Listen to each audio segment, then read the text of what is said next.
अब पुण्यात्माओं, हमें उस परमेश्वर की खोज करनी है जिसमें गीता बोलने वाला भगवान अध्याय 18 के मंत्र 62 में भी रह रहकर कह रहा है कि उस परमेश्वर की शरण में जा सर्वभाव से, तन मनसा वाचा कर्मणा। दूसरे की कोई मन में भी नहीं सोचना, अन्य भगवान की, किसी देव की, किसी इष्ट की स्वप्न में भी इच्छा मत करना। उसको कहते हैं अनन्य मन सर्वभाव से अनव्यभिचारिणी भक्ति। अनव्यभिचारिणी भक्ति, केवल एक पुरुष में जो बहन आस्था रखती है वो अनव्यभिचारिणी है, और जो इसके विपरीत क्रिया करती है वो व्यभिचारिणी स्त्री कहलाती है। तो हम एक परमात्मा, पूर्ण परमात्मा सतपुरुष को छोड़कर अन्य जो पूजाएं इष्ट रूप में करते हैं वो व्यभिचारिणी भक्ति होती है, और यही गीता जी में ठोक कर मना किया है।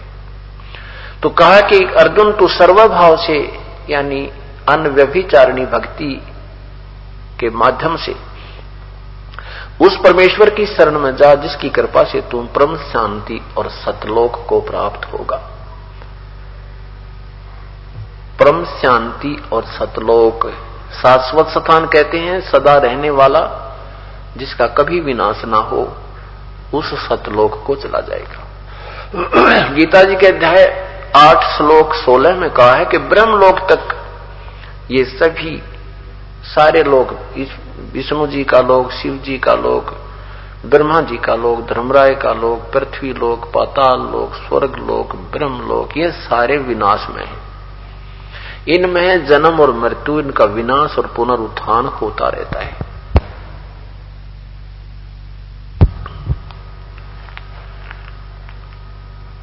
इसलिए कहा कि ये सब नाशवान है, ब्रह्मलोक तक भी नाशवान है। तो उस परमेश्वर की शरण में जा जिसकी कृपा से तू शाश्वत स्थान सतलोक चला जाएगा और परम शांति होगी। यहां तो अक्षणिक शांति है। जैसे जिसको पुत्र नहीं है वो कहता है मेरा पुत्र हुआ तो मुझे शांति मिले, पुत्र हो जाता है, अस्थायी शांति है। फिर पुत्र को बुखार हो जाता है, शांति गई। पुत्र का हाथ टूट जाता है, गिर जाता है, या फिर बड़ा हो जाता है, शादी ना हुई तो शांति गई, शादी होगी बच्चे ना हुए तो शांति गई, बच्चे भी हो गए फिर कोई और आपत्ति आ गई, रोजी रोटी ना मिली तो शांति गई। चाहे यहां पूर्ण सारी पृथ्वी का राजा बन जाए उसको कतई शांति नहीं है। 21 सारे ब्रह्मांडों का मालिक भी, यहाँ के 21 ब्रह्मांडों का भी मालिक, कतई शांति नहीं है। क्योंकि वो स्वयं कह रहा है कि यदि तुझे शांति चाहिए तो किसी उस परमेश्वर के जानने वाले संत की शरण में जा, और फिर वो जैसे मार्गदर्शन करे फिर उसके माध्यम से उस परमेश्वर की खोज कर। तो वो है सत्यनारायण। सत्यनारायण, सत्य साहिब, सतपुरख, सत्य माने अविनाशी, पुरुष माने प्रभु। सत्य माने अविनाशी, नारायण माने प्रभु। इस प्रकार हमने परिभाषा भी प्रभु की अब समझनी होगी। अभी तक हमें भक्ति मार्ग का कै ख भी नहीं सिखा रखा इन महापुरुषों ने। सत्कर मानना, जिसमें आप स्वयं परिचित हो गए इस मार्ग से, जब आपको महसूस होगा सचमुच ये तो बच्चे बुलाने वाली मीठी गोलियां दिया करते थे। कथा सुना दी सुदामा श्री कृष्ण जी की, कथा सुना दी श्री राम श्री बिलनी की, महाभारत की सुना दी, ऐसी ऐसी कथा सुना कर हमें लिपा पोती करते रहे और भक्ति से वे स्वयं को दूर थे। इनको यथार्थ ज्ञान नहीं था, तत्व ज्ञान से अपरिचित थे ये महापुरुष।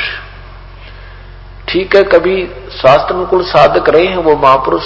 जिस भी युग में मनुष्य शरीर पाते हैं उनमें सिद्धियां होती हैं।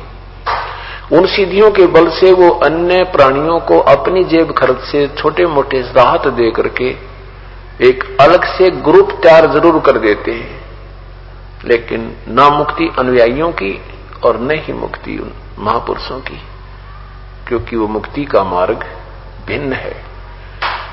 वो वास्तविक मंत्र जाप भिन्न है, वो वास्तविक ज्ञान भी अभी तक गुप्त रखा हुआ था परमेश्वर ने, अब वो खोलना था। अब वो पिटारा खोल दिया परमेश्वर ने उस तत्व ज्ञान का, और वो बैन उठ गया अब सतलोक जाने का। जो सतलोक जाने का बैन लगा हुआ था, अब वो बैन उठ गया। जब परमात्मा प्रथम बार इस काल के लोक में अपने ही पुत्र जोगजीत के रूप में प्रकट हुए, उस समय तपतशिला के ऊपर ये परमात्मा आकर खड़े हुए, जहां पर 1 लाख मनुष्य शरीरधारी प्राणियों को वहां भूना जा रहा था। ये बातें आपको ऐसा लग रहा होगा जैसे ये तो दंत कथाएं हैं, नहीं, ये सत्य कथा है, ये यथार्थ कथा है। और उस तपतशिला पर वो 1 लाख जीवों के आहार के लिए ही उस काल ने यहां पर ये सारा साजबाज ये ताम झाम रोप रखा है, और कोई उद्देश्य नहीं है। आज हमारे पास सर्व सुविधाएं हैं, पुत्र भी हैं, पुत्रियां भी हैं, संपत्ति भी है, और अच्छा रोजगार भी है, और कल को मृत्यु हो जाए। आप देख रहे हो, ना जाने कि किन किन कारणों से भरे पूरे परिवारों को छोड़कर ये प्राणी जा रहा होता है। ये क्यों हो रहा है? इस साइन ऑफ इंटरोगेशन को हटाने के लिए इस सत्यनारायण कथा को और सृष्टि रचना की कथा को आपने रामायण की तरह घोटना होगा।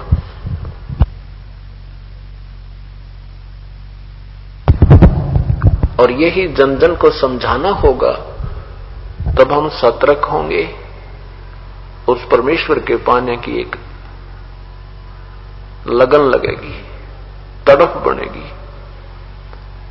ऐसी लगेगी जैसे रात को भी नींद आनी बंद हो जाएगी। ये परमात्मा कहीं अब के फिर न रह जाएं इस काल के जाल में। ऐसी स्थिति आपकी रह रह कर बनेगी, तो जिस कारण से न हम कोई बुराई करेंगे, न किसी की ठगी करेंगे, और न ही भजन में गफलत करेंगे।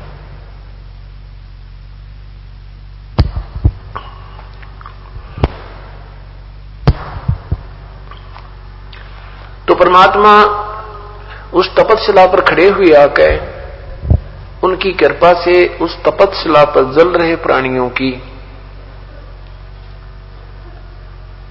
वो तपन समाप्त होगी। उनको जो पीड़ा हो रही थी वो नहीं रही, लेकिन वो शिला, वो पत्थर की टुकड़ी ज्यों की त्यों बहुत गर्म थी। परमेश्वर की कृपा से वो जलन उन जीवों को महसूस नहीं हो रही थी, और ज्यों ही उनको राहत मिली तो वो बैठ गए, उठ गए। वहां पर जब तक ये दूसरा शरीर नहीं पाता प्राणी, इसी शरीर, ऐसा ही एक और शरीर है इसके अंदर जो इसकी बिल्कुल डिटो कॉपी है। जैसे सर्प कांचड़ी छोड़ जाता है, सर्प अलग है, कांचड़ी अलग है, तो ये हमारा स्थूल शरीर तो कांचड़ी समझो, और अंदर जो शरीर है वो वास्तविक शरीर है। वैसे तो इसके अंदर और भी कई जुगाड़ जोड़ रखे हैं काल भगवान ने, फिर भी इसके बाद जो सूक्ष्म शरीर है वो ऐसा है, और उस शरीर में पीड़ा बहुत होती है, लेकिन उस शरीर में ये प्राणी शीघ्र सी मरता नहीं। तो वहां इसको इतनी पीड़ा दी जा रही होती है, तो ये सब बैठ जाते हैं। उस पीड़ा समाप्त होने पर सामने देखते हैं परमेश्वर को, सुंदर शरीर, चंद्रमा की तरह शीतल। तब पूछते हैं, प्रभु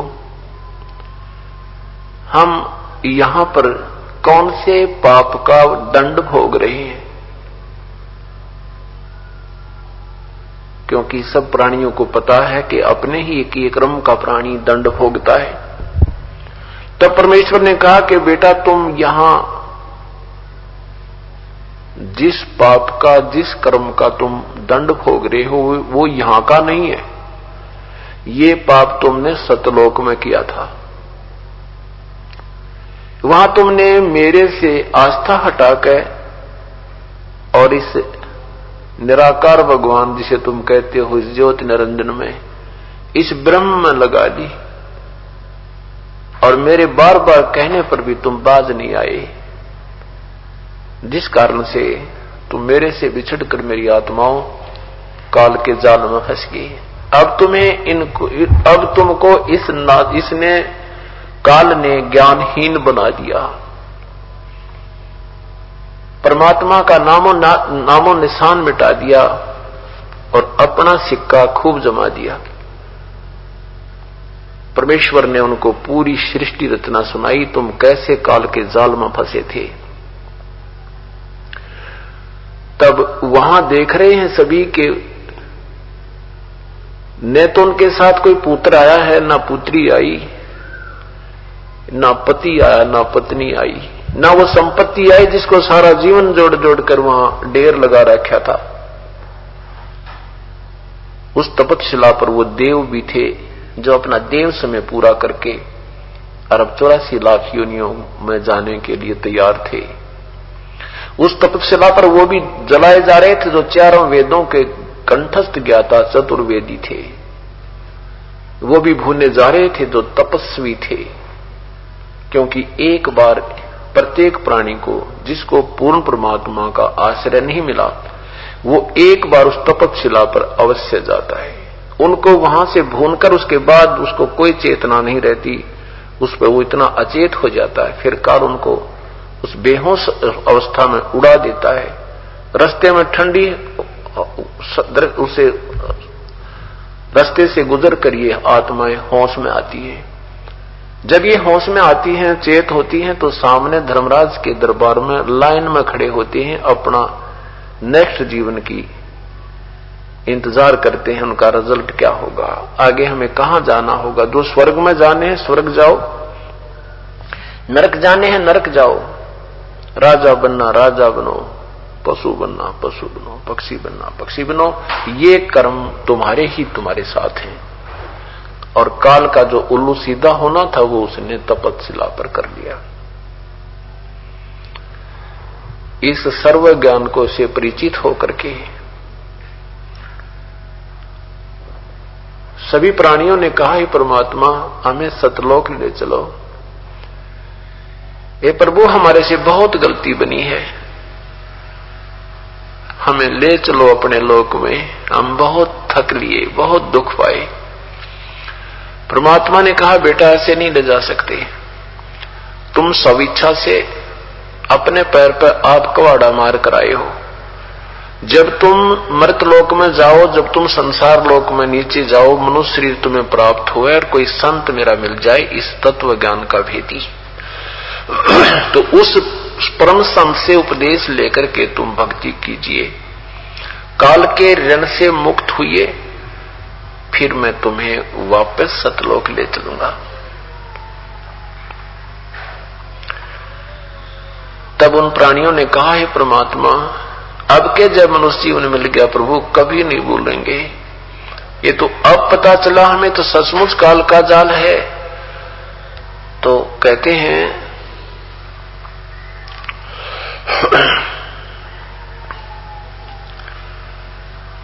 जब तुम जाय धरो नर देह, जब तुम जाय धरो जग नर देहा, तब तुम करना मम सत शब्द स्नेहा। कहे जीव सुन पुरुष पुराना, देह धर बिसरो नहीं ज्ञाना। तो वो क्या कहते हैं सभी प्राणी के परमात्मा, हमें तो वेद और इन स्मृतियों के आधार पर यही ज्ञान दिया गया है कि एक निराकार प्रभु है और उसी की पूजा से जीव का कल्याण होता है। तिनके मते कीन हम आशा, अब हम जान पड़ा काल फांसा। उनके आधार पर, उनके दिए विचारों के आधार पर हमने उन्हें इसी निराकार तक की आशा लगाई। अब हमें पता चला ये तो काल की फांस थी, काल का जाल था। हे भगवान अब के जब मनुष्य शरीर मिलेगा तो हम कभी भी आपका ज्ञान नहीं भूलेंगे। परमात्मा कहते हैं ठीक है भाई जाओ तुम। इतने में ये ज्योति निरंजन वहां आ जाता है। ये ज्योति निरंजन आता है उस 1,00,000 प्राणियों के शरीर के अंदर से निकले गंध को खाने के लिए। 1 लाख शरीर मनुष्यधारी शरीरों के से निकला हुआ जो गंध है उसको आहार करने के लिए ये काल आता है।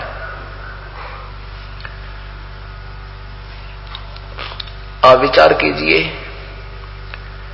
मनुष्य का आहार सीधा सा है, रोटी सब्जी, फल फ्रूट, दूध लस्सी दही पानी आदि का प्रयोग करें, लेकिन यहां तक सीमित नहीं रहता। मनुष्य जीवन में इसको चटपटे आहार चाहिए और कड़वे कड़वे व्यसन शराब तमाकू बता। इस तमाकू को पहली बार कोई पीने लगे ना, बीड़ी बैड़ी को पी कर पिला के देखना किसी बालक को, इतना आख्या में पानी छीकम छींक खांसी उठे, इतना गंदा है ये। लेकिन जबरदस्ती ठोक ठोक के इसको हम ऐसा आदी बना लिया। ये करवाता कौन है? ये काल करवाता है। क्योंकि जितना गंध इस स्थूल शरीर के माध्यम से सूक्ष्म शरीर तक ये पहुंचाएगा उतना ही इसका टेस्ट बढ़िया बनेगा।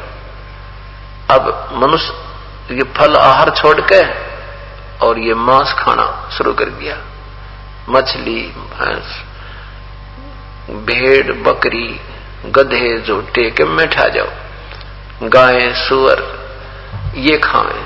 तो परमात्मा कहते हैं ये तुम्हारा जीव के बस की बात नहीं है, इस काल ने करवाना ही ऐसा है। परमात्मा कहते हैं देख कितना सुंदर आहार, दूध दही घी काजू किस्मत सेब संतरे, कितने अच्छे फल हैं, रोटी खाओ, लेकिन ये गंध क्यों खाओ? नहीं, उसको छोड़ के उसको पहले सिलेक्ट करेगा, उस गंध को पहले सिलेक्ट करता है ये मन, क्योंकि मन ये काल है और ये ही चटपटापन चाहता है, ये बकवास चाहता है सारे। तो इन सब टेस्टों का, इन सब आनंद लिए हुए का अंश सूक्ष्म शरीर के अंदर समावेश हो जाता है। फिर उसको निकालने का तरीका इसने बहुत बढ़िया बना रखा है। और वहां ये जब खाने के लिए उस गंध को आया, सामने परमेश्वर को जोगजीत रूप में खड़ा देखकर एकदम बौखला गया, क्योंकि परमेश्वर ने अपने पुत्र जोगजीत अर्थात योग संतान भी उसी को कहते हैं, उसी रूप में आकर के इस काल को सतलोक से निष्कासित किया था 21 ब्रह्मांडों समेत। अब वो प्रतिशोध इस ज्योति निरंजन ब्रह्म ने लेना चाहा और कहा जोगजीत तू यहां क्यों आयो, पुरुष वचन हो मुझे सुनावो। क्या कहता है कि तू परमात्मा का जो कोई संदेश लेकर आया वो मुझे बता पहले, और फिर मैं तुझे आज ठीक करूंगा। आज मैं तुझे गढ़ूंगा, तू मेरा फंस गया, तूने वहां तो मुझे मार कर निकाल दिया था। जोगजीत यहाँ क्यों आयो, पुरुष वचन सो मोहे सुनावो। वहां तो मार निकाला मोही, जोगजीत ना छोड़ूं तो ही। इतने वचन कह के कहने लगा जल्दी बता तू किस क्या संदेश है परमात्मा का, आज तुझे मैं ठीक करूंगा, तू मेरे लोक में आया क्यों। तो क्या बताया परमेश्वर ने अपने पुत्र जोगजीत के रूप में, कहा कि ज्योति निरंजन में पिताजी ने भेजा हूं और तूने देख ये क्या हाल कर दिया इन प्यारी आत्माओं का। कोई गधा बना रखा, कोई गधी बना रखी, कोई कुत्ता, कोई कुचिया, कोई हाथ कटा किसी की टांग कटकी, कोई अंधा किसी का बेटा मर रहा, हाहाकार मचा रखी तूने, और ये तपस्या पर तू जुल्म कर रहा है।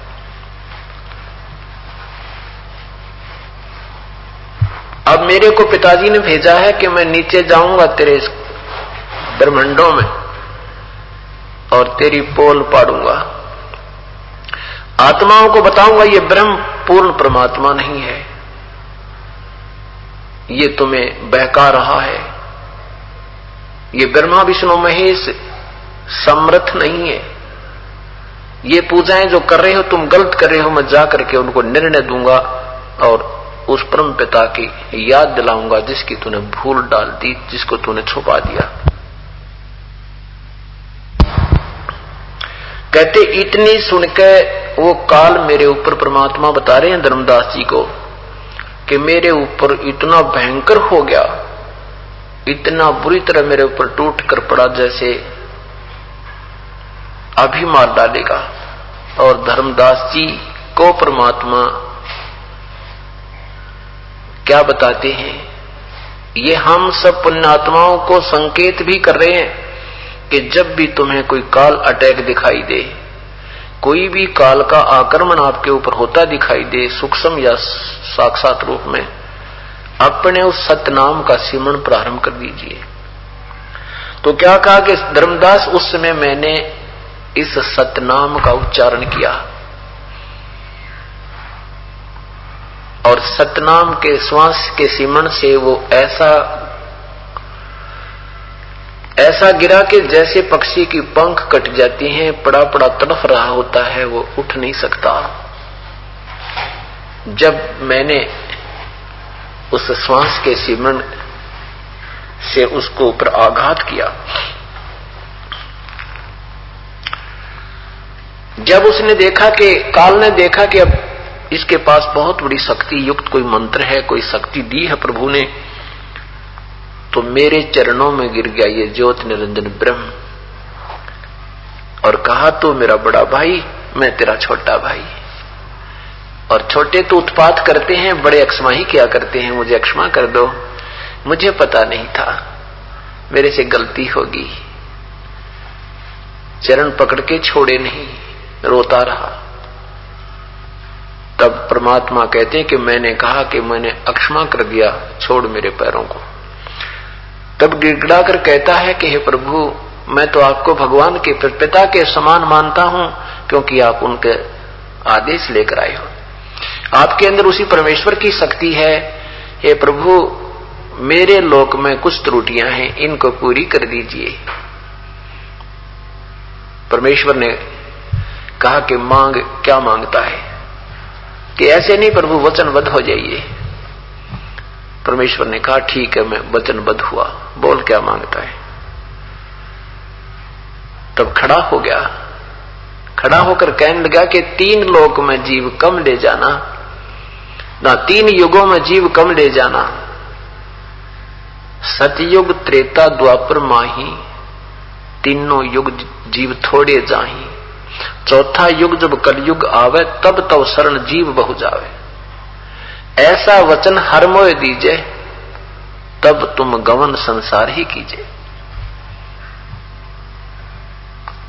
तो परमात्मा ने कहा अच्छा भाई, तथास्तु, 3 युगों में जीव कम ले जाऊंगा और चौथा युग जब कलयुग आएगा तब काल मैं ढूंढा ठाऊंगा, तब इन जीवों को पार कर दूंगा।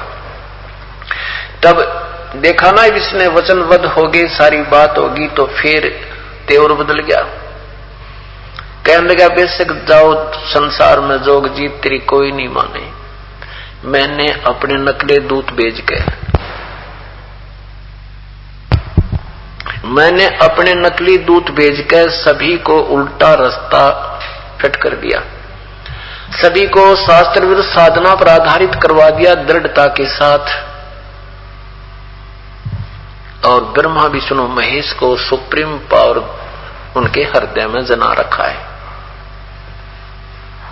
और चौथा युग में जब कलयुग आएगा, उसमें 12 नकली पंथ चालू करूंगा, 12 दूत भेजूंगा अपने, और वो कहा करेंगे कबीर कबीर, कबीर परमात्मा, कबीर परमात्मा, लेकिन वो नाम मेरे वाले दिया करेंगे, काल के दिया करेंगे, तो वो सब काल मेरे ही जाल में रह जाएंगे। वो सोच रहे होंगे हम सतलोक की भक्ति कर रहे हैं, कबीर परमात्मा की भक्ति कर रहे हैं। तब परमेश्वर ने कहा कि ठीक है, तय अपनी करना, हम अपनी करेंगे। तो क्या बताते हैं,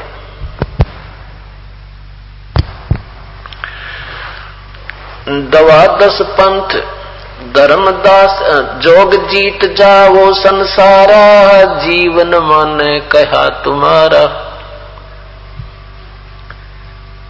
तीर्थ व्रत और जप तप लाई, देवल देव और दाम पुजाई। देवल मंदिर ने कहते हैं, देवल मंदिर देव ये देवताओं की पूजा में मन इनका ला रखा है, और धाम पूजाओं पर ये आरूढ़ कर रखे हमने। बेशक जा जोगजीत कोई भी जीव तेरा कहा नहीं मानेगा। फिर कलयुग जब आएगा, द्वादश पंथ करूं मैं साजा, नाम तुम्हारा ले करूं आवाजा। द्वादश पंथ नाम जो ले ही, सो हमरे मुख आन समोही। वो मेरे मुख में आ जाएंगे जो इन 12 पंथों में नाम लेंगे।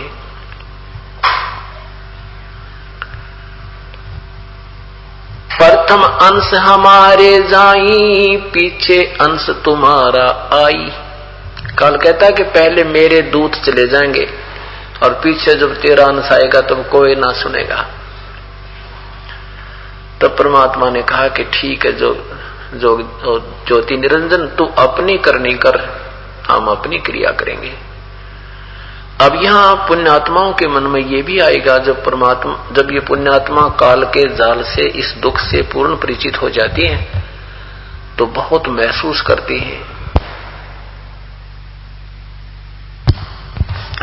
फिर ये मन में आता है कि हे भगवान, परमात्मा ने उस काल को क्यों वर दे दिया, हम 3 युग भी दुख पाए। अब देखो, सतयुग में ये प्राणी 1 लाख वर्ष की आयु होती है, जीव मनुष्य जीवन की, मनुष्य की 1 लाख वर्ष आयु होती है, लेकिन सुख फिर भी नहीं होता जिसको हम सुख मानते हैं। परंतु आज कलयुग की तुलना में लाख गुना सुख ये जीव महसूस करता है। तो हमारे मन में ये आती है कि भगवान ये 3 युग भी क्यों दे दिए इस काल को भगवान ने? क्या परमात्मा को पता नहीं था जब ये वर मांग रहा था? परमात्मा को खूब पता था कि ये खिलौना, ये बालक के मांगेगा मेरे तक, और उसकी मन में प्रेरणा भी प्रभु ही करते हैं कि ये कहां तक सोच है इस जीव की। पीव के सामने जीव की कोई सोच नहीं, चाहे वो कितना सियाना बना रहे।